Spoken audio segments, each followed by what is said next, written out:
तूफान, सुनामी और जलजले कितने भी ताकतवर हो, शांत किनारों का कुछ नहीं बिगाड़ पाते। जुल्म, षड्यंत्र और राजनीति कितनी भी गंदी खेलो, वो शेरों को जंगल से नहीं हटा पाते। ऐसा ही कुछ तूफान और सुनामी फिलहाल राजस्थान की राजनीति में रविंद्र सिंह भाटी के विरुद्ध चल रहे हैं और हर तरफ से थपेड़े ऐसे हैं जो भाटी के राजनीतिक कद को पूरी तरह से रौंदना और कुचलना चाहते हैं। अकेला चल के कोई इतना आगे कैसे बढ़ सकता है? चलो खत्म करने में सारी जान लगा देते हैं, ये और आगे ना बढ़ पाए, नहीं तो हमें कोई पूछेगा भी नहीं। ये सारा खेल चल रहा है। तो चलिए बताते हैं आपको कि कैसे 2026 से ही रवसा की राजनीति को चूर चूर करने का प्लान शुरू हो गया है। सबसे पहले तो बीजेपी अपने पत्ते और तेजी से फेंक रही है और स्वरूप सिंह खारा जिन कामों के लिए शिव में वादे करके आए हैं उन्हें पूरा करवा रही है। मोटर ने रोड करानी है, पक्की बात करा दे। वचन वीडियो तो बनायो, वचन है हकीकत में ना कहीं को ना वचन है भाई। कोटड़े रोड बनाई दो, बधाई थाना जो वायदो कियो तो शिव में कोटड़े सड़क पूरा ऑर्डर हो गया, सरकार आज ऑर्डर कर दिया। बहुत बहुत धन्यवाद आप लोग। मैं थाना वचन दियो भाई हो और रोड देखे रोड पर बड़ा हो। मैं तो 2-3 बार ही गयो, कोटराली रोड जरूर आप करा। राजू साहब फरमाया तो कोटराली रोड बनेला। इससे नैरेटिव ये बन रहा है कि शिव विधायक होते हुए जो काम भाटी नहीं करा पाते, वो विधायक नहीं बन पाए, खारा करा जाते हैं और चुने हुए जनप्रतिनिधि की वक्त कैसे कम हो इसके सारे इंतजाम कर दिए जाते हैं। एक नहीं, ऐसे कई काम और कई कैंपेन स्वरूप सिंह खारा करते जा रहे हैं। बहिनों ने बड़ी उम्मीद के साथ में भाई को काम बताया है तो आपकी स्कूल 12वीं हो जाएगी।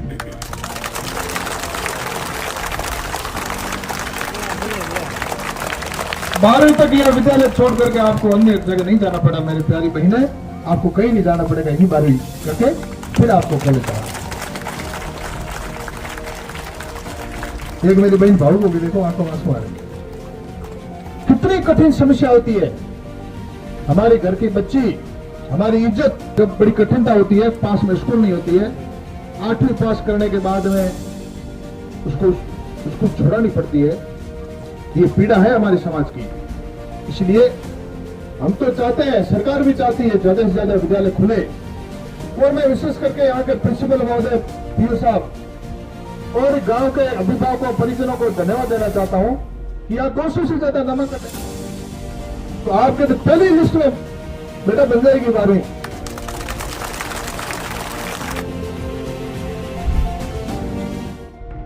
और ये पूरा नैरेटिव बिल्ड कर रहे हैं कि रविंद्र सिंह भाटी कोई काम के नहीं है शिव के लिए। अब खारा तो खारा, लेकिन कांग्रेस के हरीश चौधरी भी यही बताने की कोशिश कर रहे हैं कि शिव की स्कूलों का काम तो मैं ही करा रहा हूं, रविंद्र सिंह भाटी कुछ नहीं कर रहे हैं। अब समझते हैं कि ऐसे नैरेटिव क्यों बन रहे हैं, क्योंकि भाटी विधानसभा में काम के मुद्दे उठाते हैं और अगर काम के मुद्दे उठे तो समझिए पोल सबकी खुल जाएगी, राजनीति के हमाम में एक्सपोज सब हो जाएंगे। अब थोड़ा सा समझते हैं हरीश चौधरी की भाटी के खिलाफ चालों को। भाटी के इलाके में जाकर जो एमएलए फंड से हरीश चौधरी ने 6 लाख रुपए दिए, इस कदम को कई लोग हरीश चौधरी का सियासी मास्टर स्ट्रोक मान रहे हैं, क्योंकि इससे उन्होंने शिव के मुद्दों पर जनता का ध्यान खींचा और पड़ोसी क्षेत्र में जाकर विकास का काम करके भाटी को उनके ही इलाके में चुनौती दे दी। लेकिन दूसरी तरफ रविंद्र सिंह भाटी और उनके समर्थक इसे राजनीतिक चालाकी बता रहे हैं। भाटी ने कहा है कि राजनीति करने के लिए और भी बहुत सारे मुद्दे हैं, स्कूलों के नाम पर राजनीति नहीं करनी चाहिए। उनके समर्थक सोशल मीडिया पर तंज भी कस रहे हैं। लेकिन सवाल यह है कि क्या बायतू में सभी सरकारी स्कूलों की क्लासें बन गई है कि हरीश चौधरी अब पड़ोसी की विधानसभा में फंड दे रहे हैं? अपने क्षेत्र में स्कूलों की हालत सुधारने की बजाय बाहर जाकर दान क्यों? अब अगर भाटी को नहीं गिराएंगे तो ये सारी बातें खुल जाएगी जो भाटी उठा रहे हैं। दोनों ही सदन, चाहे विधानसभा हो चाहे लोकसभा हो, उसमें देखें कि आप कितना रिप्रेजेंटेटिव यूथ का है, युवाओं का है। आप देखेंगे तो मुझे लगता है मुश्किल से 10 का आंकड़ा भी पार नहीं हो पाएगा, और पार्लियामेंट में तो आप बात ही छोड़ दें। तो कितना युवाओं को मिल रहा है और कितना युवा कंट्रीब्यूट कर पा रहे हैं, ये तो इन तमाम आंकड़ों से ही समझ में आ जाता है।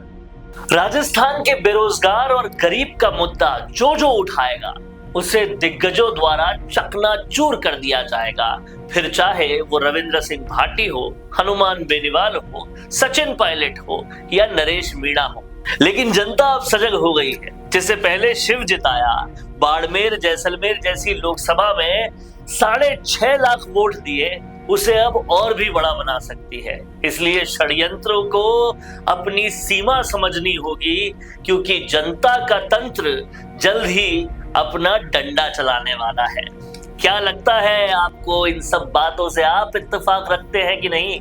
लिख डालिए कमेंट बॉक्स में। देखते रहिए द फैक्ट इंडिया। रुकिए और जरा ध्यान से सुनिए। क्या आप हमारी इन खबरों से अपने व्यापार को भी बढ़ाना चाहते हैं? तो आप भी खबरों के दौरान इस तरह के एलिमेंट्स पर अपना विज्ञापन दे सकते हैं, या फिर ऐसे खबर के 1 मिनट बाद अपना पूरा विज्ञापन डलवाएं, जो कि 8 लाख से ज्यादा सब्सक्राइबर्स और फॉलोअर्स वाले द फैक्ट इंडिया चैनल्स और पेजेस से राजस्थान के कोने कोने में पहुंचेगा, और इससे आपका व्यापार, ब्रांड सब कुछ बढ़ेगा।